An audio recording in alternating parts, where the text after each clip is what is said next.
দর্শক শুভেচ্ছা, জনতার কথা অনুষ্ঠানে আপনাদের স্বাগত জানাচ্ছি। আমি আসিফ সুমিত। আপনারা জানেন, জনগণের মতামত তুলে ধরতে একুশে টেলিভিশনের বিশেষ আয়োজন জনতার কথা। আমাদের প্রত্যাশা, দেশে শক্তিশালী গণতন্ত্র, আমরা চাই সরকারকে সহায়তা করতে।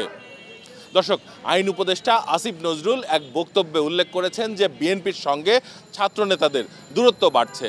বৈষম্য বিরোধী ছাত্র আন্দোলন এবং বিএনপি যারা এই 5 আগস্টের জন্য নিজেরা দাবি করছেন যে তাদের আন্দোলন সফল হয়েছে, কিন্তু এখন দূরত্ব বাড়ছে। কিভাবে দেখছেন সাধারণ মানুষ, জেনে নেব তাদের কাছ থেকে। যে দূরত্বটা দেখতে পাচ্ছি, অনতিবিলম্বে আগামী দিনের একটি সুন্দর বাংলাদেশ বিনির্মাণে আমাদের এই দূরত্বটা ঘোচানো উচিত বলে আমি মনে করি। এই সরকার যত দ্রুত তাদের সংস্কার যেটা আছে সংস্কারটা করে যত দ্রুত নির্বাচন দেবে তত দ্রুত এই সমস্যার সমাধান হবে। বাংলাদেশের যে কয়টা দল বর্তমানে আছে তাদের উচিত কথাবার্তাগুলো এভাবে বলা যে কার সাথে কার সম্পর্ক নষ্ট না হয়। এই যে বিভেদটা সৃষ্টি হচ্ছে, এটা কারো কারো কারণে হচ্ছে, কারো ব্যক্তি বক্তব্যের কারণে, কারো ব্যক্তি উক্তির কারণে। আমরা মনে করি এই বিভেদগুলি অতি দ্রুতই সমাধান করে বাংলাদেশে একটা সুষ্ঠু নির্বাচন হোক, তাতে এই সমস্যার সমাধান হয়ে যাবে। যে দ্রুত নির্বাচন ঘোষণা করে দেয়, তাহলে আমি মনে করি দেশে শান্তি এসে পড়বে, সব কিছু শিথিল হয়ে যাবে। এখন অস্থিতিশীল থাকবেই, কারণ সরকার নাই, পুলিশ ভয় পায়, পাবলিক আগায় আসে না, একজনের রাস্তা কোমা মেরে ফেলা, কেউ দেখে না, কেউ আগায় আসে না। এটা আসতে হবে, কারণ আইন না থাকলে এই দেশে কিছু হবে না। ছাত্ররা চাইতেছে যে দেশটারে খুব সুন্দরভাবে আমরা আগায় নিয়ে যেতে পারি জানতে, কারণ আগে যে রাজনৈতিক দলগুলো ছিল তারা খুবই বাজে করে গেছে, এখনও করতেছে। অনেক ধন্যবাদ আপনাকে। দর্শক, আপনি শুনছিলেন সাধারণ মানুষের প্রতিক্রিয়া। সাধারণ মানুষ মূলত এই যে রাজনৈতিক দলের সঙ্গে ছাত্রদের যে দূরত্ব বাড়ছে সে বিষয় নিয়ে তাদের প্রতিক্রিয়া জানাচ্ছিলেন। এখন সাধারণ মানুষের কাছে যেতে চাই আরেকটি বিষয় নিয়ে। ফেব্রুয়ারি মাসে আওয়ামী লীগ তাদের এই সরকার পতনকে কেন্দ্র করে নানা ধরনের হরতাল অবরোধ কর্মসূচি দিয়েছে।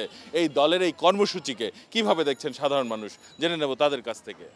ক্যামেরায় ওয়াও, স্টাইল দেখাও, Xenon X21 পারলে ঠেকাও।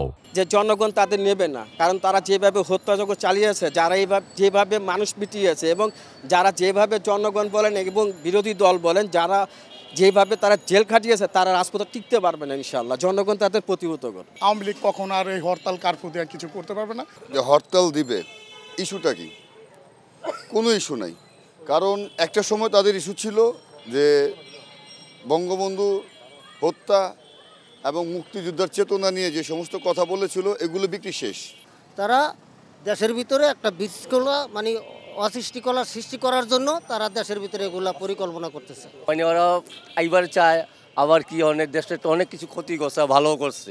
হরতাল অবরোধের নামে সেই নাশকতা এই দেশে যদি আওয়ামী লীগ আবার করতে আসে, তাহলে তাদেরকে আর ছাড় দেওয়া হবে না। দেশে যে কোনো একটা ভাবমূর্তি নষ্ট করার জন্য এই আচরণগুলো করা হচ্ছে। সুন্দর একটা বাংলাদেশের জন্য এই হরতাল কোনো মানি হইতে পারে না, এটা আমরা মানি না। আওয়ামী লীগ হরতাল করবো কি লেগে? ইন্টারিম গভর্নমেন্ট এখন সরকার চালাচ্ছে, ছাত্র জনতা মিলেই রাষ্ট্র চালাচ্ছে। এই মুহূর্তে এই দিবা স্বপ্নের মতো একটি দুই বিদেশে বসে যে হরতাল অবরোধ, এটা জাতি কোনোভাবেই মানবে না। 5 জুলাই যে একত্র ছিলাম, সেভাবে একত্র হয়ে সমস্ত আওয়ামী লীগ দোষরদেরকে প্রতিহত করবো। এই জন্য আমরা সমস্ত জনগণ সবসময় তৈরি আছি। সেই আওয়ামী লীগ তো আর সেই আওয়ামী লীগ নাই, এখন প্রতিহিংসার আওয়ামী লীগ। এখন যে আওয়ামী লীগ আমরা করেছিলাম 71-এ, যে 72-এ, সেই আওয়ামী লীগ নাই। আজকের প্রতিহিংসা যে রাজনীতি আসে, প্রতিহিংসার রাজনীতি। এই আওয়ামী লীগের তো নামগন্ধই নাই, আপনার দাঁড়াইব কীভাবে? এখানে জিরো আছে, লামো খালি মিমো খালি আছে, নুরুবে নত্তা। এখন আওয়ামী লীগ হারাইব কই? মাঠেই তো হারা নাই।